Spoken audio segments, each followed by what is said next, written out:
Students, आज से हम अपने एक नई सीरीज को शुरू कर रहे हैं केमिस्ट्री की। आज डे 1 है। सबसे पहले हम रिएक्शन मैकेनिज्म के बारे में पढ़ेंगे कि जो हमारा रिएक्शन मैकेनिज्म होता है वो क्या होता है।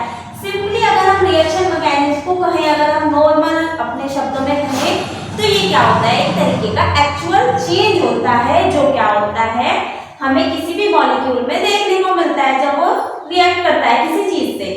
अगर बोले तो हम क्या होगा, actual change undergoes by reacting a molecule to reach a product state. अब एक रिएक्टेंट से प्रोडक्ट बन रहा है। अब मानने की बात, जैसे कि कोई ए है, उसको बी पर जाना है, ए से बी, ए को रिएक्टेंट माना, बी को प्रोडक्ट माना। अब जो ए से बी गया, रिएक्टेंट से प्रोडक्ट गया, उसके बीच में कुछ ना कुछ तो पाथवे आया होगा, उस पाथवे को हम रिएक्शन मैकेनिज्म बोलते हैं। और ये ऑर्गेनिक केमिस्ट्री में बहुत ज्यादा इंपॉर्टेंट होता है। मोस्ट ऑफ रिएक्शन, अगर हमने रिएक्शन मैकेनिज्म को सीख लिया तो हम अधिकतर रिएक्शन जो केमिस्ट्री की होती है उनको इजीली कर सकते हैं, बिना रटे वगैरह रट्टाफिकेशन नहीं हो पाएगा, सिंपली हम सीख सकते हैं।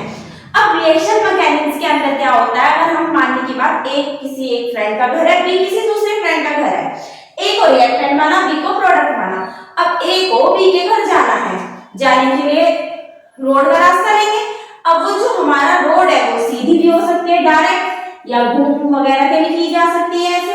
अब हम ये नहीं कह सकते कि जो रिएक्शन मैकेनिज्म है एक स्पेसिफिक, अगर लेट्स सपोज हम सोचें कि कोई ए से बी एक रिएक्शन हो रही है, जैसे कि ये रिएक्शन है मानने की बात, इसमें हमने क्या लिया, मिथाइल क्लोराइड लिया, CH3CH2O Cl, और OH के साथ इसकी हमने क्या कर दी, रिएक्शन करा दी, मानने की बात H2O के साथ इसकी रिएक्शन करा दी, तो HCl तो निकल गया और हमारा अल्कोहल बन गया।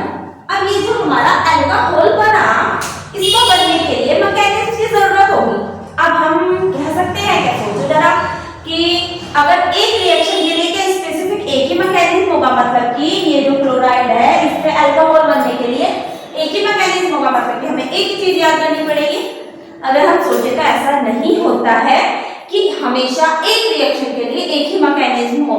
हमें एक फ्रेंड से दूसरे फ्रेंड के घर अगर जाना है, ए से बी के घर, तो यूं थोड़ा ही कि एक ही रास्ता होगा, एक ही रूट होगा, बहुत सारे रूट हो सकते हैं, कोई शॉर्टकट होगा, कोई लॉन्ग कट होगा, कोई घुमा हुआ के होगा।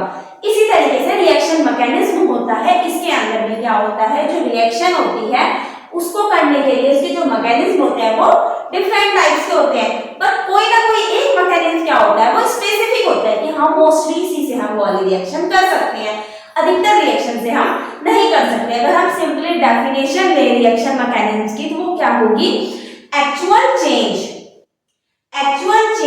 undergoes by reacting, actual change undergoes by reacting one molecule reach to product state.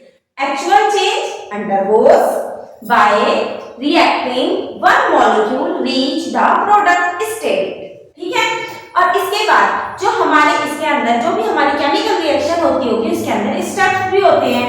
तो ये जो स्टेप्स होते हैं, डिस्क्राइब द केमिकल स्टेप, जो भी हमारा रिएक्शन मैकेनिज्म होता है वो केमिकल स्टेप को क्या करता है, डिस्क्राइब करता है। वो नेसेसरी होते हैं one molecule to transfer another state, एक मॉलिक्यूल को दूसरे स्टेट में ट्रांसफर करते हैं।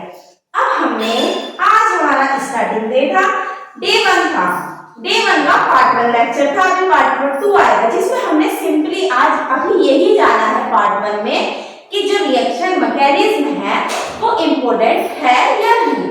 वो बहुत ज्यादा इम्पोर्टेंट है। ऑर्गेनिक केमिस्ट्री मोस्ट ऑफ जितनी भी रिएक्शंस हैं हमारी, वो सब रिएक्शन मैकेनिज्म पे क्या है, डिपेंड है। और रिएक्शन मैकेनिज्म के बारे में अगर हम जाने, अगर हम सोचें, तो जो भी ऑर्गेनिक रिएक्शन होती है टिपिकली वो जो रिएक्शन होती है इन्वॉल्व किसे करती है, कार्बन के कंपाउंड को ही करती है। तो अधिकतर कार्बन के कंपाउंड ही होंगे रिएक्शन में, तो उनके मैकेनिज्म के बारे में हम पढ़ेंगे, किस तरीके से कौन सी रिएक्शन हो रही है, पोलर रिएक्शन क्या होती है, इंडक्टिव इफेक्ट क्या होता है, रेजोनेंस क्या होता है। जब ये हम छोटी छोटी सी जो चीजें हैं ये बहुत ज्यादा इंपॉर्टेंट है रिएक्शन मैकेनिज्म के लिए। जब हमें ये अच्छे से आ जाएंगी तो हम रिएक्शन मैकेनिज्म को बहुत इजीली कर पाएंगे। और अगर हमें रिएक्शन मैकेनिज्म आ गया तो फिर हम क्या कर सकते हैं, कोई भी रिएक्शन अगर हमें एग्जाम में आई तो हम उसका इजीली मैकेनिज्म करके शो कर सकते हैं। तो अब हम नेक्स्ट पार्ट में मिलेंगे, पार्ट 2, जिसमें हम रिएक्शन मैकेनिक्स के इंट्रोडक्शन से आगे की बात करेंगे। Thank you.